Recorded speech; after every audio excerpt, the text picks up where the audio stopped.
दोस्तों, स्वागत है आपका फिर से मेरे YouTube चैनल गौर की वाणी में। उम्मीद करते हैं कि आप खुश होंगे। समस्या में ही समाधान है, यह एक ऐसा मंत्र है जिसे हम सभी ने कहा है या सुना है, लेकिन क्या यह सच है? तो इस वीडियो को देखें और सीखें कि समस्याओं का सामना करना और उन्हें हल करना ही सच्चा समाधान है। तो चलिए शुरू करते हैं। दोस्तों, बहुत समय पहले की बात है। एक राज्य का राजा बहुत चिंतित था क्योंकि उसकी पत्नी का जन्मदिन नजदीक आ रहा था। राजा जन्मदिन पर अपनी पत्नी को एक ऐसा उपहार देना चाहता था जिसे देखकर उसकी पत्नी खुश हो जाए। लेकिन आज के समय में हम चाहे लाख कोशिशें ही क्यों ना कर ले, हम कभी किसी को खुश नहीं कर पाते। अगर आपको किसी दूसरे को खुशी देनी है तो सबसे पहले आपको खुश होना होगा, अर्थात वह खुशी आपके पास होनी चाहिए, तभी तो आप किसी और को खुश रख सकते हैं। एक दिन राजा ने सभी दरबारियों को दरबार में उपस्थित होने का आदेश दिया। तभी राजा ने सभी से सुझाव मांगा कि आखिर वह उन्हें कैसा उपहार दे जिस कारण राजा की पत्नी खुश हो सके। वहां पर उपस्थित सभी लोग अपने मन की बातें राजा से बताते हैं, परंतु राजा को वहां पर उपस्थित किसी भी व्यक्ति का कोई सुझाव पसंद ही नहीं आया। एक दिन संध्या के वक्त राजा अपने रथ से कहीं जा रहा था।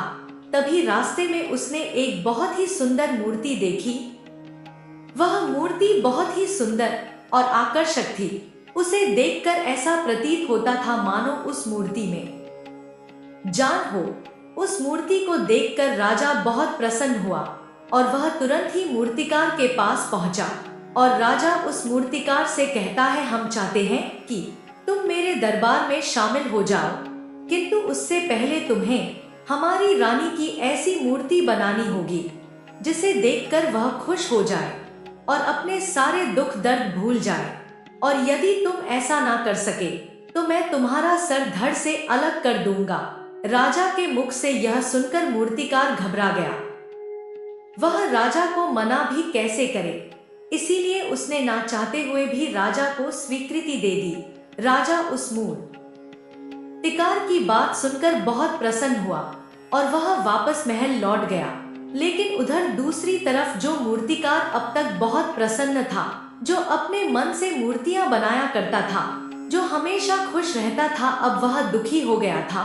वह डर के कारण रानी की मूर्तियां बनाना शुरू करता है, परंतु जो भी मूर्ति बनाता था उस मूर्ति को देखकर ऐसा प्रतीत होता था मानो वह मूर्ति बहुत दुखी है, उसे किसी प्रकार का कोई दुख है।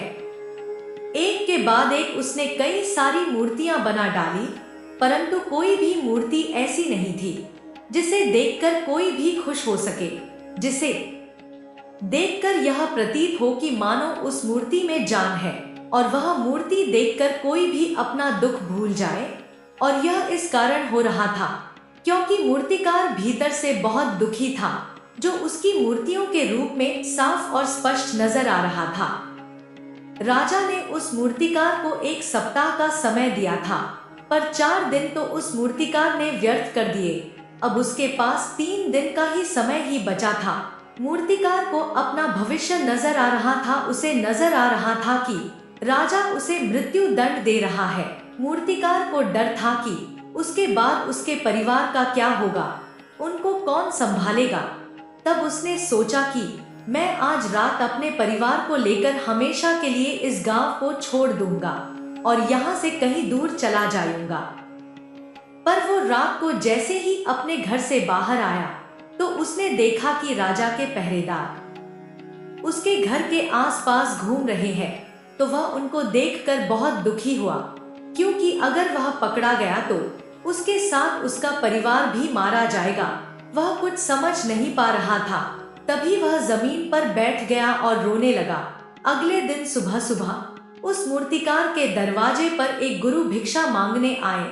मूर्तिकार ने उन्हें भिक्षा लाकर दी तो मूर्तिकार बहुत परेशान लग रहा था, जिसे देखकर गुरु उस मूर्तिकार से कहते हैं, बेटा, हमारे जीवन में दुख और समस्याएं तो होती ही हैं, किंतु इन सभी दुख और समस्याओं का समाधान और निवारण भी होता है। परंतु हम केवल दुख और समस्याएं ही देखते हैं। उन दुख और समस्याओं के छिपे निवारण और समाधान को हम कभी नहीं देख पाते। मैं यह अच्छी तरह जानता हूँ कि तुम यहाँ से अपनी पत्नी और बच्चों को लेकर भाग जाना चाहते थे, किंतु ऐसा हो नहीं सका। उस मूर्तिकार ने जब गुरु के मुख से यह बातें सुनी तो वह उनके चरणों में जा गिरा और हाथ जोड़कर उन गुरुवर से कहता है, हे गुरुवर, आप ही बताइए मैं क्या करूं। तभी गुरुवर उस मूर्तिकार से कहते हैं, बेटा, आंख बंद कर लेने से कुछ नहीं होने वाला, क्योंकि दुख और समस्याएं तो वहीं की वहीं खड़ी रहती हैं। ध्यान देने और कर्म करने से सब कुछ बदल जाता है। यदि तुम केवल आंखें बंद करके यह सोचोगे कि तुम्हारी समस्याएं चली जाएंगी, तो ऐसा कभी नहीं होगा। इतना कहकर उन गुरु ने उस मूर्तिकार के कानों में कुछ कहा और उसके बाद वह वहां से चले गए। उन गुरु के वहां से चले जाने के बाद वह मूर्तिकार महल गया, जिसे देखकर राजा उस मूर्तिकार से कहता है, लगता है तुमने समय से पहले ही एक अद्भुत मूर्ति तैयार कर ली है। इस पर मूर्तिकार जवाब देते हुए कहता है, महाराज, अभी तक मैंने मूर्ति तैयार नहीं की है, लेकिन उससे पहले मेरा एक बार महारानी से मिलना बहुत आवश्यक है, अन्यथा वह अद्भुत मूर्ति तैयार नहीं हो पाएगी। राजा ने उस मूर्तिकार की सारी बातें ध्यानपूर्वक सुनी और उसके बाद राजा ने मूर्तिकार को महारानी से मिलवाया। मूर्तिकार महारानी से मिलने के बाद महारानी से प्रश्न करते हुए कहता है, महारानी जी, किसी भी औरत के जीवन का सबसे बड़ा दुख क्या हो सकता है? इस पर महारानी जवाब देते हुए उस मूर्तिकार से कहती हैं, किसी औरत का मानव बन पाना उसका सबसे बड़ा दुख है। तभी वह मूर्तिकार महारानी से एक और प्रश्न करते हुए कहता है, महारानी जी, किसी औरत के जीवन का सबसे बड़ा सुख क्या है? महारानी उस मूर्तिकार के इस प्रश्न का जवाब देते हुए कहती है, किसी भी औरत के जीवन का सबसे बड़ा सुख उसके पति और उसके बच्चों का उसके पास होना है। महारानी के मुख से अपने प्रश्नों का जवाब जानकर मूर्तिकार बहुत प्रसन्न हुआ और उनसे आज्ञा लेकर वह वापस अपने घर लौट आया और अब से वह दिन रात उस मूर्ति पर काम करने लगा। देखते ही देखते पूरे 3 दिन पूरे हो गए। आखिरकार रानी के जन्म दिवस वाले दिन वह मूर्तिकार उस मूर्ति को लेकर राजमहल पहुंचता है। वह मूर्ति सफेद कपड़ों से ढकी हुई थी। तभी राजा ने उस मूर्ति की ओर इशारा करते हुए रानी से कहा, यह आपका जन्म दिवस का तोहफा है, इसे कबूल करें। उसके बाद रानी ने मूर्ति से वह कपड़ा हटाया और उस मूर्ति को देखते ही रानी की आंखों से आंसू बहने लगे और यह देखकर राजा को ऐसा प्रतीत हुआ कि मानो महारानी को यह मूर्ति पसंद नहीं आई और राजा ने क्रोधित होकर अपने सिपाहियों को आदेश दिया और उस मूर्तिकार को बंदी बनवा लिया। लेकिन तभी महारानी राजा से कहती है, रुकिए, इस मूर्तिकार ने तो मेरा दुख और सुख एक ही मूर्ति में निकाल दिया है। इस मूर्ति में मेरे पति मेरे साथ है और मेरे हाथ में मेरा बच्चा है। इससे सुंदर मूर्ति मैंने आज तक नहीं देखी। यह बहुत ही लाजवाब है। इससे सुंदर तोहफा मेरे लिए और कोई नहीं हो सकता। काश ऐसा मेरे जीवन में वास्तव में हो जाए। मेरे पति भी मेरे साथ हो और मेरे हाथों में मेरा बच्चा हो। महारानी की यह सारी बातें सुनकर राजा को अपनी गलती का एहसास हुआ। राजा अपने साम्राज्य की देखरेख में इतना व्यस्त रहता था कि वह कभी अपनी पत्नी को समय नहीं दे पाता था, जिस कारण राजा की आंखों से आंसू बहने लगे। उसके बाद उस राजा ने उस मूर्तिकार को अपने राज्य दरबार में जगह भी दी, किंतु उस मूर्तिकार ने इनाम तो स्वीकार कर लिया, परंतु राज दरबार में उसे जगह नहीं ली और हाथ जोड़कर राजा से कहता है, हे महाराज, आपने मुझे चेतावनी दी थी। यदि मैं यह मूर्ति नहीं बना सका तो आप मुझे मृत्यु दंड दे देंगे, किंतु मैं आपसे बस इतना ही कहना चाहता हूँ, हम में से चाहे कोई भी प्राणी क्यों ना हो, सभी के प्राण उतने ही कीमती है जितना कि आपके। इसीलिए किसी को भी बिना दोष के दंड नहीं देना चाहिए। महाराज, मुझे आपके राज दरबार में कोई स्थान नहीं चाहिए। मैं अपने छोटे से परिवार के साथ बहुत खुश हूँ। मैं आज तक जो करता आया हूँ मुझे वह पसंद है और मैं अपने पूरे जीवन काल वही करना चाहता हूँ। अब मुझे आज्ञा दीजिए। इतना कहकर वह मूर्तिकार वहां से चला गया।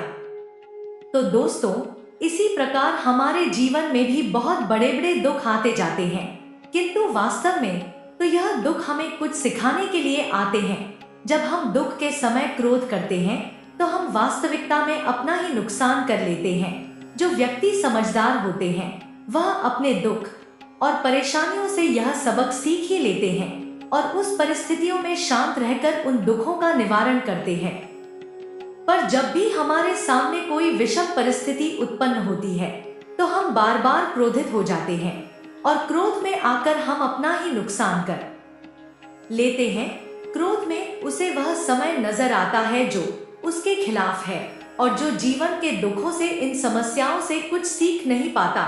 ऐसा व्यक्ति पूर्ण रूप से एक दलदल में फंसे हुए इंसान की तरह है, जो परिस्थितियों के दलदल में कुछ इस प्रकार फंस चुका है कि वह वहां से निकल नहीं सकता।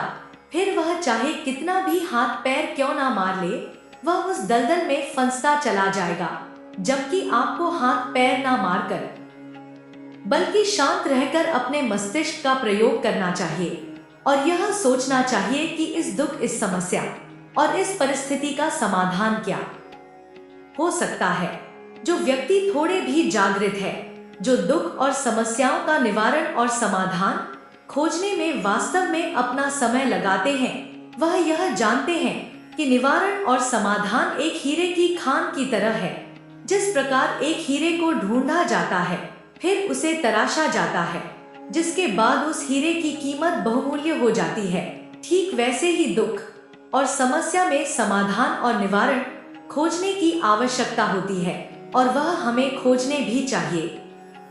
और जब आपको मिल जाते हैं तब आपको एक ऐसी शक्ति मिलती है कि उसके बाद आपके सामने जब कोई समस्या या कोई परेशानी आती है तो आप अकेले नहीं होते, बल्कि आप यह समझ जाते हैं कि वह विषम परिस्थिति आपको कुछ सिखाने आई है और आप उसका डटकर सामना करते हैं। उससे वह सारी चीजें सीखते हैं जो वह आपको सिखाना चाहती है और उसके बाद आप और भी मजबूत होते चले जाते हैं।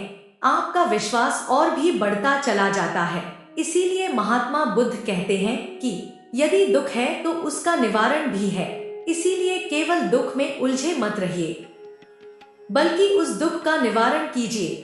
केवल हाथ पर हाथ धरे बैठे रहने से या फिर यूं ही समय को व्यर्थ गवाने से आपको कभी भी उसका निवारण नहीं मिलेगा, बल्कि जितना आप उस दुख और समस्या से अपनी जान छुड़ाकर भागने की कोशिश करेंगे, उतनी ही तीव्रता से आपके पीछे भागेगी और जैसे जैसे समय बीतता जाएगा वह दुख और समस्या और भी विकराल रूप ले लेगी और तब उसका सामना करना और भी मुश्किल हो जाएगा। इसलिए यदि कोई दुख और समस्या अभी आपके सामने है तो उसे लड़ डटकर सामना कीजिए, उससे सीखिए और निवारण कीजिए। अगर आपको हमारी वीडियो अच्छी लगती है तो कृपया लाइक और कमेंट कर दिया कीजिए और चैनल को सब्सक्राइब करना मत भूलिए। हमेशा खुश रहो, भगवान आप पर कृपा बनाए रखे। जय श्री राम, जय हनुमान।